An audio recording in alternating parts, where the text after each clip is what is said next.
Irène Frein garde au fond d'elle-même cet amour pour la Bretagne, sa terre d'origine, qu'elle a raconté dans plusieurs ouvrages comme Sortie de rien ou La maison de la source.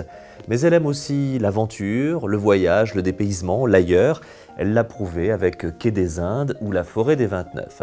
Mais tout a commencé en 1982, lorsqu'elle conjugue ces deux passions avec son premier roman, Le Nabab, dans lequel elle raconte l'histoire d'un jeune mousse breton devenant nabab en Inde au XVIIIe siècle. Le succès de ce livre incita Irène Frein à abandonner sa carrière d'enseignante pour se consacrer à l'écriture. Si sa plume est parfois sollicitée en presse magazine, notamment pour Paris Match, ce sont ses livres qui ont construit la notoriété d'Irène Frein. Sa bibliographie, aujourd'hui très diversifiée, alterne romans, essais, récits historiques, textes personnels ou biographies. Elle a à cœur d'entraîner ses lecteurs vers un Orient qui la fascine, vers des périodes historiques qui l'enthousiasment, mais il y a un point commun dans tous les titres d'Irène Frein, mettre en avant des personnages au destin hors norme, confrontés à des situations qui les dépassent, et les femmes y sont souvent en première ligne, comme dans Davy ou plus récemment Beauvoir in Love.